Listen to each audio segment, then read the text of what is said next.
หงส์ขาวร่วงลงมาจมกองเลือดกลางอุทยานกลายเป็นชนวนให้สองเจ้าชายต้องเปิดศึกประทะกันอย่างเหี้ยมโหดนี่คือบททดสอบความเก่งกาจระดับอัจฉริยะและจุดเริ่มต้นของความแค้นทางสายเลือดที่จะไม่มีวันมอดดับลงเขาจะเลือกเป็นกษัตริย์นักรบที่ยิ่งใหญ่หรือนักบวชที่เมตตาและกรงทองคำที่พ่อสร้างจะขังความจริงไว้ได้นานแค่ไหนรับชมกันต่อกับเรื่องราวอัจฉริยะในกรงทองและบททดสอบกษัตริย์นักรบย้อนกลับไปเมื่อเจ้าชายสิทธัตถะมีพระชรรษาเพียง7 ปีในงานพิธีแรกนาขวัญที่ทุ่งนาหลวงพระองค์ทอดพระเนตรเห็นวงจรชีวิตอันโหดร้ายบนผืนดินที่ถูกไถคราดอย่างหนักหน่วงแมลงเล็กๆถูกขุดขึ้นมาดิ้นทุรนทุรายก่อนที่ฝูงนกกระจอกจะโฉบลงมาจิกกินอย่างหิวโหยและไม่ทันไรเหยี่ยวตัวใหญ่ก็พุ่งทะยานลงมาจากท้องฟ้าเพื่อโฉบจับนกกระจอกเหล่านั้นไปกินเป็นอาหารอีกทอดหนึ่งแทนที่จะหวาดกลัวหรือตื่นเต้นกับงานเทศกาลเจ้าชายกลับปลีกตัวออกไปประทับนั่งขัดสมาธิเพียงลำพังใต้ต้นว่าใหญ่พระองค์ทรงหลับพระเนตรลงและกำหนดลมหายใจเข้าออกจนจิตใจดำดิ่งลงสู่ความสงบขั้นสูงที่เรียกว่าปฐมฌาน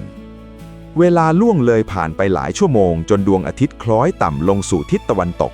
แต่เงาของต้นว่าใหญ่นั้นกลับยังคงตั้งตรงตั้งฉากดุจดังเวลาหยุดนิ่งเพื่อปกคลุมร่างของพระองค์ไว้ไม่ให้โดนแดดเมื่อพระเจ้าสุโธทนะเสด็จมาพบเข้ากษัตริย์ผู้ยิ่งใหญ่ถึงกับสุดกายลงคุกเข่าและก้มกราบลูกชายของตนเองพระทัยของกษัตริย์เต็มไปด้วยความหวาดผวาเมื่อสัญชาตญาณแห่งนักบวชเริ่มฉายแววออกมาให้เห็นเป็นครั้งแรกพระเจ้าสุโธทนะรีบแก้ไขสถานการณ์อย่างเร่งด่วน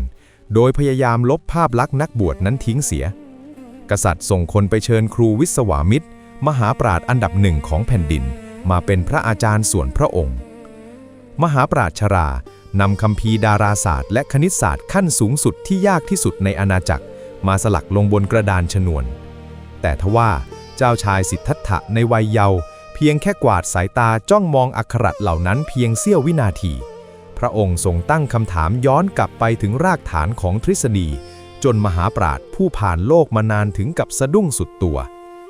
เจ้าชายทรงก้าวออกมาหยิบช็อคและเขียนสูตรคำนวณการโคจรของดวงดาวที่ซับซ้อนด้วยวิธีลัดลงบนกระดานอย่างรวดเร็วครูวิศวามิตรเบิกตากว้างด้วยความตกตะลึงร่างกายสั่นเทาเมื่อตระหนักว่าความรู้ของตนถูกเด็กทลายลงจนสิ้นมหาปราชญ์ชราสุดตัวลงคุกเข่าม้วนเก็บคัมภีร์ของตนและถวายคืนตำแหน่งอาจารย์ประจำราชสำนักในทันทีเขาประกาศกราบทูลต่อหน้าพระพักตร์กษัตริย์ว่าไม่มีสรรพวิชาใดในโลกนี้ที่จะสามารถสอนเด็กอัจฉริยะผู้นี้ได้อีกต่อไปแล้วและเมื่อเจ้าชายสิทธัตถะเจริญวัยขึ้นเป็นวัยรุ่นเหตุการณ์ความตึงเครียดก็ก่อตัวขึ้นกลางอุทยานหลวงอันร่มรื่นจู่ๆเสียงแหวกอากาศอันแหลมคมของลูกศรก็ดังกึกก้องพุ่งทะยานตัดผ่านความเงียบสงบของผืนป่าลูกธนูเหล็กพุ่งเจาะทะลุเข้าที่ปีกของหงส์ขาวตัวใหญ่ที่กำลังบินร่อนอยู่กลางท้องฟ้าอย่างแม่นยำร่างของนกบริสุทธิ์ร่วงหล่นลงมากระแทกพื้นดินเบื้องหน้าพระพักตร์เลือดสีแดงสดไหลซึมย้อมขนสีขาวเจ้าชายสิทธัตถะรีบพุ่งตัวทลาเข้าไปหาทรงสุดพระวรกายลงประคองร่างที่กำลังดิ้นทุรนทุรายนั้นไว้อย่างทนุถนอมพระองค์ทรงใช้พระหัตถ์ดึงก้านลูกศรออกอย่างเบามือที่สุดและฉีกชายผ้าไหมของพระองค์เพื่อห้ามเลือดให้สัตว์ผู้เคราะห์ร้ายแต่ทันใดนั้นเจ้าชายเทวทัตผู้มีใบหน้าดุดันและแววตาแห่งความกระหายชัยชนะก็วิ่งควบกระหืดกระหอบตามมาถึงเทวทัตชี้หน้าด่าทอและตะโกนทวงสิทธิ์ความเป็นเจ้าของหงส์ขาวในฐานะผู้ที่ง้างธนูปลิดชีพมันเจ้าชายสิทธัตถะทรงเงยพระพักตร์ขึ้นจ้องมองกลับไปด้วยสายตาที่เด็ดเดี่ยวและปราศจากความหวาดกลัวพระองค์ประกาศกล้าวด้วยเสียงกังวานว่าชีวิตย่อมตกเป็นของผู้ที่ต้องการจะรักษาไม่ใช่ผู้ที่ต้องการจะทำลายล้างความขัดแย้งของสายเลือดกษัตริย์ทั้งสองลุกลามใหญ่โตจนต้องเปิดสภาขุนนางชั้นผู้ใหญ่เพื่อพิจารณาคดีประวัติศาสตร์นี้ภายในท้องพระโรงที่เงียบสงัดและเต็มไปด้วยความตึงเครียดขุ ขุนนางนับร้อยนั่งกลั้นหายใจรอฟังคำให้การ เทวทัตอ้างกฎมนเทียนบานและวิถีแห่งพรานป่าว่าผู้ที่ทำให้สัตว์หยุดลมหายใจคือเจ้าของกรรมสิทธิ์โดยชอบธรรมแต่เจ้าชายสิทธัตถะทรงก้าวออกมายืนประชันหน้ากลางสภาไม่ทรงอ้างข้อกฎหมายในหน้ากระดาษใดๆทั้งสิ้น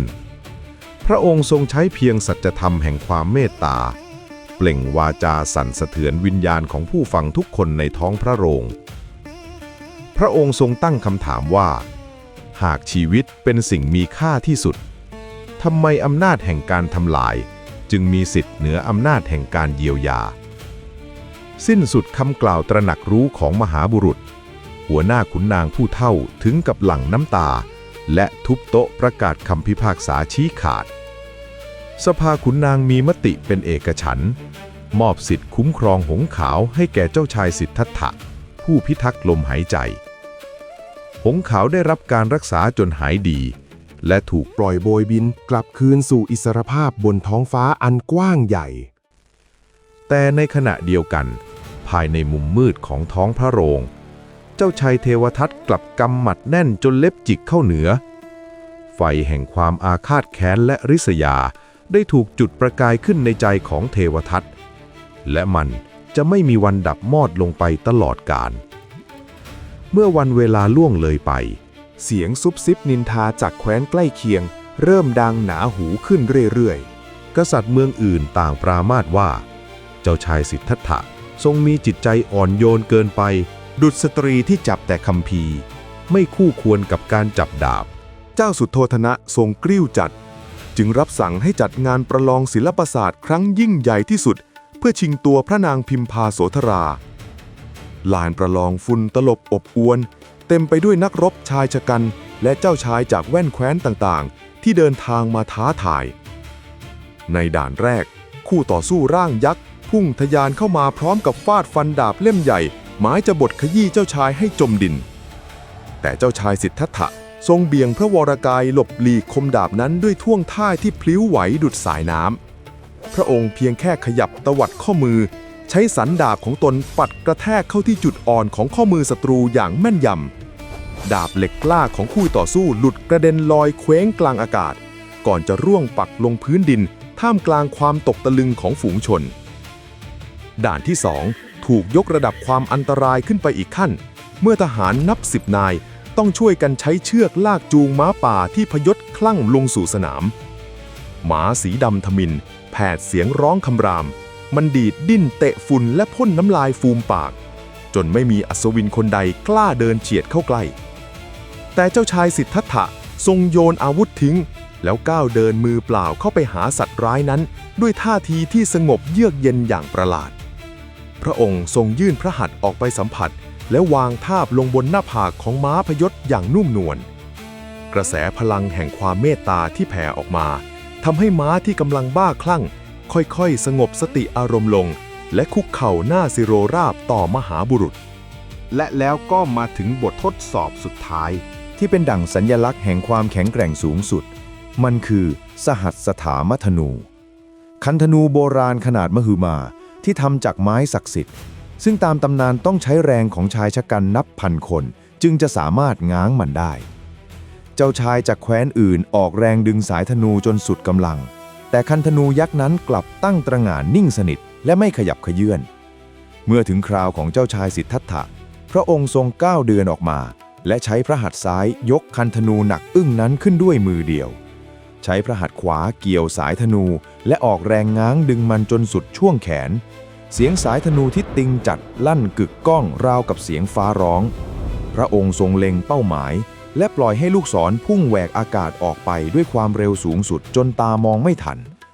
ลูกธนูเหล็กพุ่งเจาะทะลวงผ่านแผ่นกระดานทองแดง7 ชั้นที่ตั้งเรียงรายกันอยู่จนทะลุปรุโปร่งเป็นรูโหว่เสียงโห่ร้องสรรเสริญความแข็งแกร่งดังกึกก้องแต่เบื้องหลังรอยยิ้มพระเจ้าสุโธทนะกลับยิ่งหวาดกลัวคำทำนายกษัตริย์จึงรีบนำคู่บ่าวสาวเข้าประทับในปราสาท3 ฤดูที่พระองค์เตรียมการสร้างรอไว้ก่อนหน้านี้ทรงสั่งเพิ่มกำลังทหารคุ้มกันรอบกำแพงวังเป็น2 เท่าเพื่อเฝ้าระวังและปิดตายทุกเส้นทางเข้าออกอย่างเข้มงวด บานประตูไม้แกะสลักขนาดมหึมาถูกผลักปิดลง และลั่นด่านลงกลอนจากด้านนอกอย่างแน่นหนากลงทองคำที่หรูหราที่สุด ถูกปิดตาย เพื่อกักขังมหาบุรุษไว้จากความจริงของโลกอย่างสมบูรณ์แบบพละกำลังและอัจฉริยภาพที่ไร้คู่เปรียบได้พิสูจน์แล้วว่า มหาบุรุษผู้นี้แข็งแกร่งที่สุดในปฐพีแต่นั่นกลับกลายเป็นเหตุผลที่ทำให้ผู้เป็นพ่อตัดสินใจปิดตายโลกแห่งความเป็นจริงและจองจำลูกชายไว้ในสวรรค์จำลองเพื่อขัดขวางเส้นทางแห่งศาสดาให้ถึงที่สุดคำถามคือ ประตูบานยักษ์ที่ถูกปิดตายจากด้านนอกจะสามารถขังจิตวิญญาณที่ยิ่งใหญ่ระดับจักรวาลไว้ได้ตลอดไปหรือไม่กษัตริย์ผู้เป็นพ่อจะสามารถซ่อนความจริงอันโหดร้ายของโลกใบนี้ให้พ้นจากสายตาของชายที่ฉลาดที่สุดได้นานแค่ไหนเตรียมพบกับตอนต่อไป4 เทวทูตและการแหกคุกสวรรค์เมื่อการออกนอกวังครั้งแรกจะนำไปสู่การเผชิญหน้ากับความแก่ ความเจ็บป่วยและความตายอันน่าสยดสยอง